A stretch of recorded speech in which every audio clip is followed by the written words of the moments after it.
Hi friends, सखी रेसिपीमध्ये तुम्हा सगळ्यांचं स्वागत। आज आपण सर्वांच्या आवडीचा गाजराचा हलवा कसा बनवायचा ते पाहणार आहोत। खवा न घालता दाणेदार आणि स्वादिष्ट हलवा कसा बनवायचा आज आपण ते पाहूया। त्यासाठी लागणारे साहित्य, मी इथे 1 लिटर दूध घेतला आहे। हे दूध मी 15 ते 20 मिनिटं उकळून घेतलं आहे। ते दूध आता अर्ध झालेलं आहे। मी इथे 1.5 किलो गाजर घेतलेले आहे। त्याची साल काढून अशा पद्धतीने मी ते किसून घेतलेले आहे। कढईमध्ये 100 ग्रॅम साजूक तूप घालून घेतला आहे आणि आपण जे गाजर किसले आहे ते किसलेले गाजर त्यामध्ये मी घालून तुपामध्ये व्यवस्थित परतून घेतला आहे आणि ते 5 मिनिटं वाफवून घेतले आहे। आता यामध्ये ते आटवलेलं दूध घालून घ्यायचं आहे। दूध व्यवस्थित मिक्स करून त्यामध्ये 300 ग्रॅम साखर घालून घ्यायची आहे।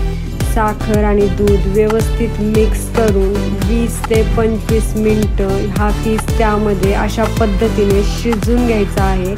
20 मिनिटांनंतर त्यामधील दूध पूर्णपणे आटत आलेलं असेल।